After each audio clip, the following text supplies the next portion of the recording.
Hey friends, welcome back to Mustard Seed Homesteading. If you're new to my channel, my name is Megan and I'm so glad that you stopped by. What we're going to do in this video is I'm going to show you all the different basil varieties that I decided to grow in my summer garden this year. Not only is basil a wonderful herb to grow, but it is a great companion plant as well as an amazing pollinator attractor as well. Plus, what we're going to do is go in my garage and we're going to plant them together. So let's get started.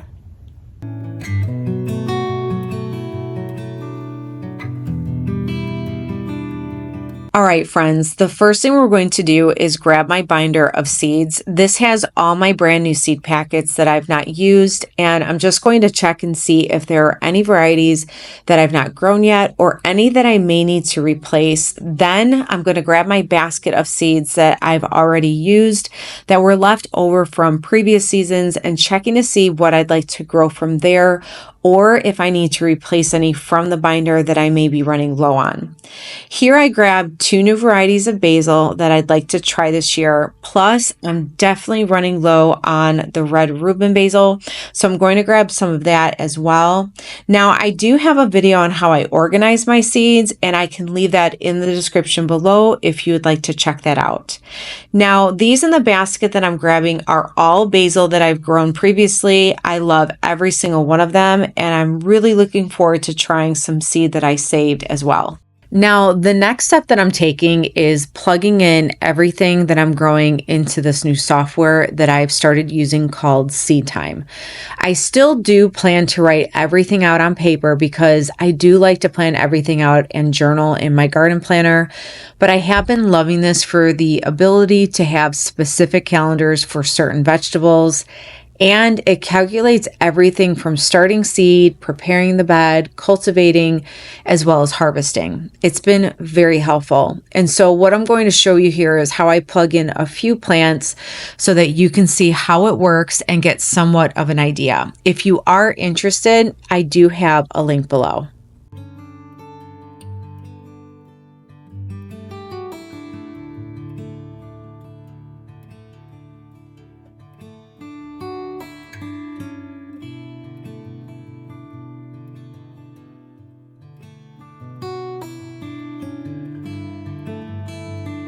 And I also made a video on how I plan my garden and journal on paper and pen, and I can leave that video below as well.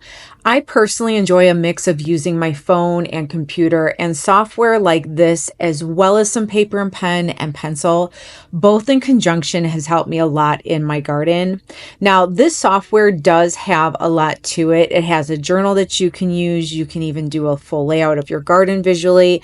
And I think that's wonderful. And I may end up using those features down the road. But right now, this calendar and knowing when to plant and do all the things that I need to do for growing successfully and staying on top of all the many different beds and areas of planting that I have saves me time, as well as making sure I don't miss anything in the garden.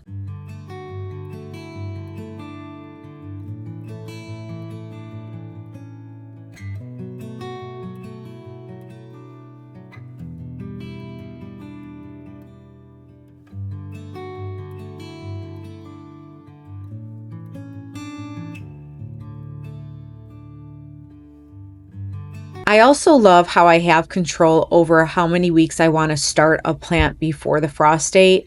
Now, the software automatically does it based off your last frost date that you plug in, but if you want to plan something an extra week more or later, you have the ability to change that in here. Something else I like is, let's say I forgot to plant a basil that week and I had to move it over like you see me doing right here. It will give you a protection warning so that you know what to do to protect the plant based off when you are planting the seed or transplanting the start. So now that we've picked our seeds, put them into the planter, we are going to go into the garage and get them started. Whenever I get a chance to do a few things ahead of time, I always will go ahead and take advantage of that. So I did fill up some pots with soil, and what I'm doing here is just watering them so that they're moist and not super dry when I plant the seeds. Now let's go through all the seeds that I chose to plant this year for basil. This first one that you see here in the Ziploc bag is some Tulsi Holy Basil seeds that I saved from last year's harvest. I try to save seed as much as I can from what I grow. And the next one here is sweet basil. I love this basil. It is from GREENSTALK. This was a gift from one of the GREENSTALKs that I purchased. And then this next one is the Italian large leaf. I also received this from an indoor potting setup that I purchased from a subscription. This basil has been really great as well. And then the tried and true Italian Genovese. I love this basil. I harvested and preserved a lot of this last year and use this in all sorts of different dishes. And then the next one we have is also a Genovese basil, but the seeds are from a different company called Seed Savers. Sometimes I like to use seeds from different companies and compare the two and how they germinate and how they grow in my garden. And then my all-time favorite is Tulsi Holy Basil. Not only is this such a gorgeous basil with beautiful flowers, but it attracts so much pollinators and we make a delicious tea from this basil.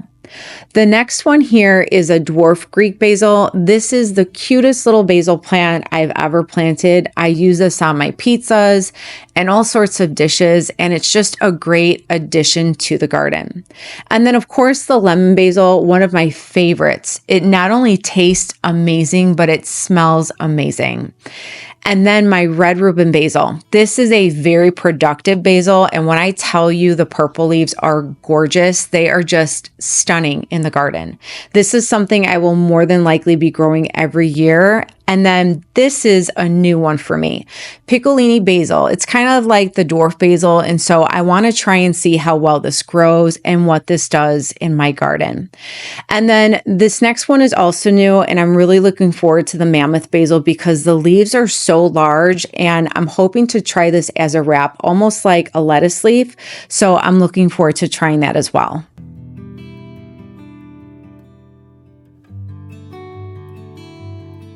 And here I'm grabbing my tags so that I can label each pot with the variety of basil so I know which one is which. And I just use a Sharpie marker. I recently did purchase some gardening markers that I have not tried yet, but I am looking forward to using them. While I'm labeling these tags, a few things I want to mention about basil. Not only is it a wonderful herb that you can use in so many dishes in the kitchen, but it is a great companion plant, especially with tomatoes. Now, does it completely keep every pest away? No, but it does, at least in my experience, help with the pest pressure in my garden. And it is one of those herbs that I will never not grow every season because of the culinary uses, but also to help with the amount of pest pressure a garden can get during the summertime.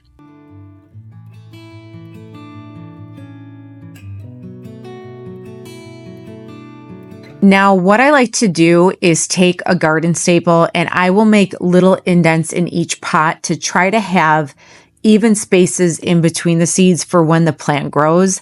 I have found this to be very helpful for when I need to either up pot plants or take them apart and put them in the garden.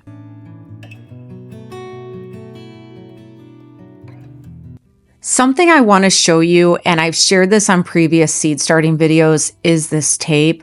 I love this tape because it allows me to restick. It's not a very sticky tape, but sticky enough that I can reopen and close the seed packet. Some packets I can reseal without tape, with some I can't, and this helps me to not lose any seed.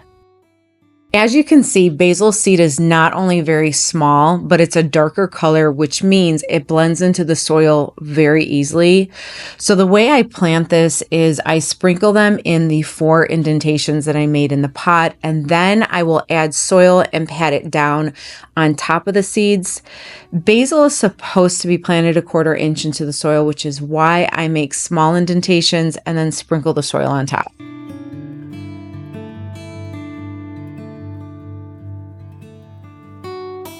Basil is also very easy to preserve. You can hang dry them, dehydrate them, freeze dry them, put them in the freezer. And it's one of those plants that just keeps giving. As long as you harvest them, the shoots on the side will just continue to grow. So it's a cut and come again. And I love that about basil.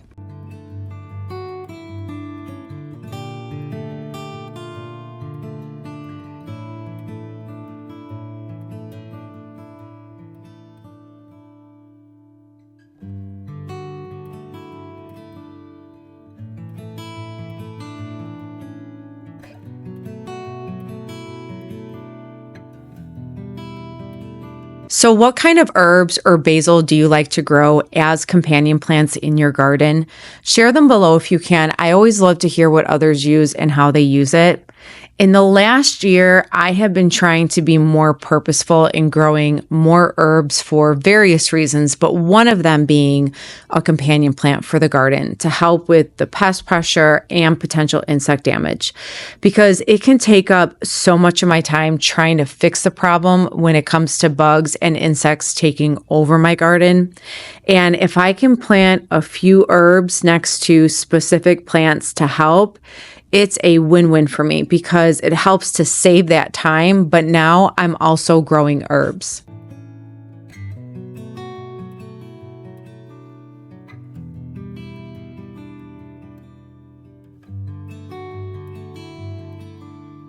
I also want to quickly add, if you had seen me write almost done on that seed packet, what I'll do is if I start to run low on any seeds that I'm planting, or if I'm completely done, I will write the word done or almost done. So that way I know to either add another brand new seed packet from the binders, or if I don't have them in the binders, then that means I need to order more if I want more. And this just simply helps me to stay organized and on top of what I need.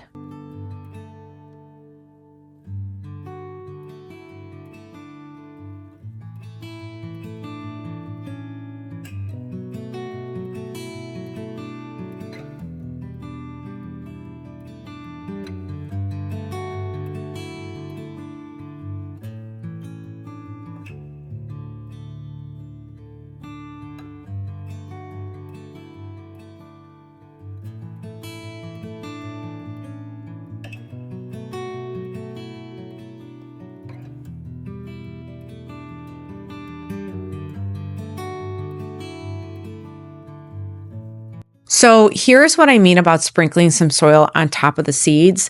I just took some soil in between my fingers and lightly sprinkled some soil enough to cover the seeds, but not too much, because if you add too much soil, it will either not sprout or it did try sprouting but couldn't poke through the soil.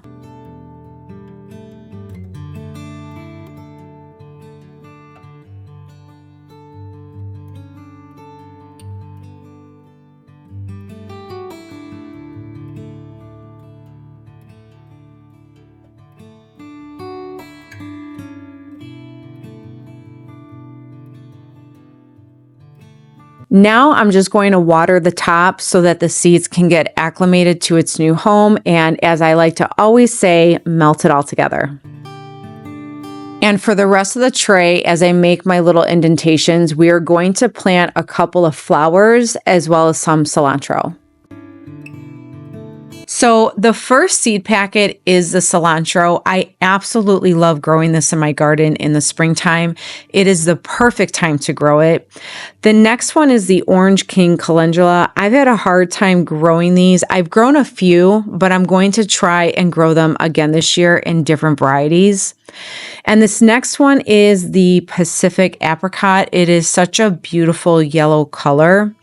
Then the other one is the Sun Orange calendula. And these seed packets are actually from Azure Standard, the same company that I do my Azure hauls from. And then this other one is also a calendula known as marigold. It's just a mix of yellow and orange. It's a beautiful flower. And then this next one is the marigold resina, which is a very lovely yellow. I'm looking forward to growing that. And then the next one is a very pretty peachy pink color called zeolites. It is another calendula, also known as marigold.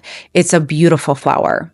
And then I'm looking forward to trying these again. These are nasturtiums. They didn't grow over the fall time, but these are actually edible plants, and I'm excited for this one.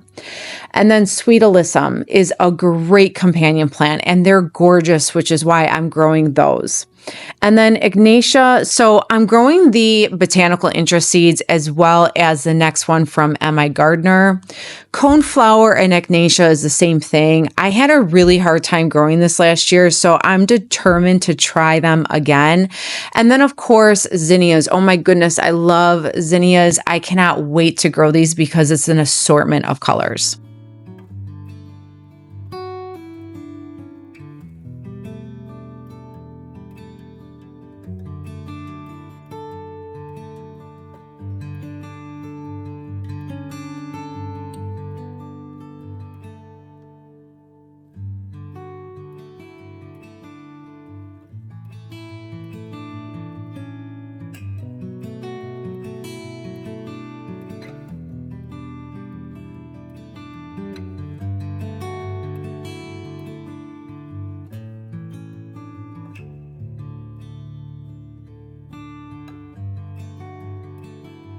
It's kind of funny that when I started gardening, I had no idea how important flowers played a part in the garden. Not only is it a great pollinator attractor and a great companion plant, but they're just gorgeous to have in your garden. And they're, to me now, in my experience, just as important as growing the vegetables because of what flowers can do for the garden. Plus, it makes the space so beautiful and inviting. I really can't picture my garden without flowers now.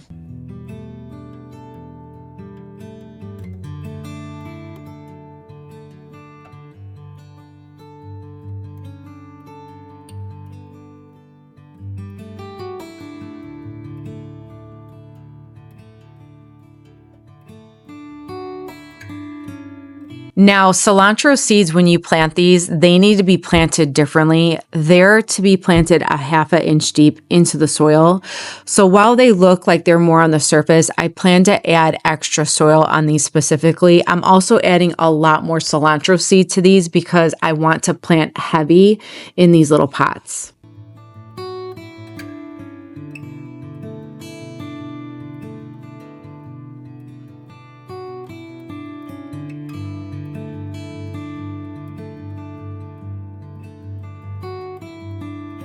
And the rest of the flowers, they're all to be planted about 1/4 to a half an inch into the soil.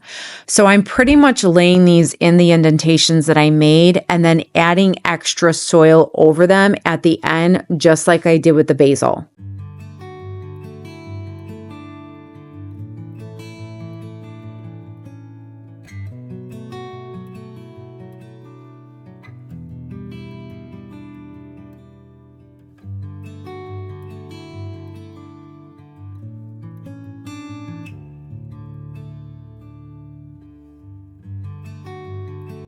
I'm not really sure how these seeds got in there, but those are sunflower seeds. I will not be planting those yet because those don't get planted until a few more weeks before the last frost.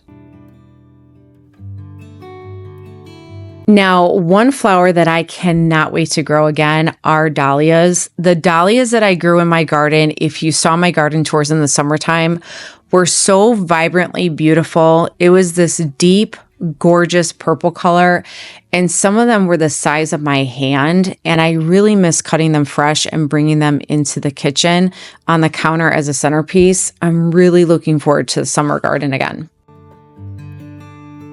So here I grabbed a little bit more alyssum. I'm glad that I had some extra in the binder because I was running low, but I want to add here that alyssum is to only be patted into the soil. You don't want to plant them underneath the soil. As you can see, I'm just patting them down and then I'm just going to water them into the soil at the end.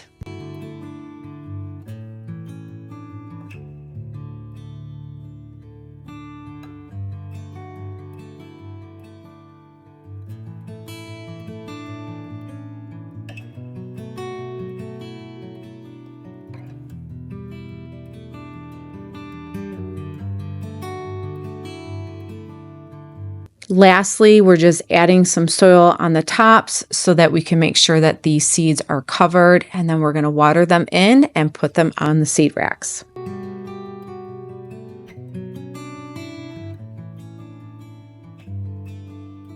Now, are there any flowers that you're looking forward to growing in your garden? And if so, which ones are they? I'd love for you to share them in the comments below because I always love learning about different varieties of flowers.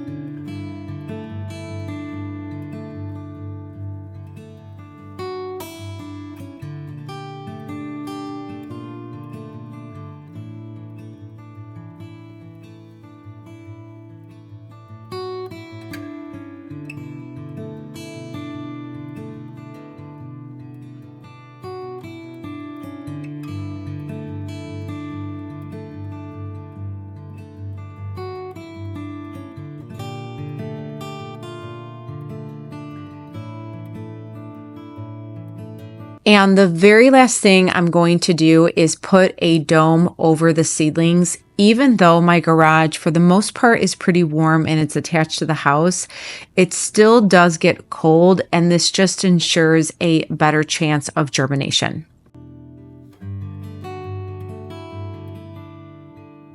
So friends, thanks so much for stopping by, and I always look forward to seeing you guys next time. And always remember, friends, be encouraged, stay encouraged, and always stay inspired. And I'll see y'all next time. Bye.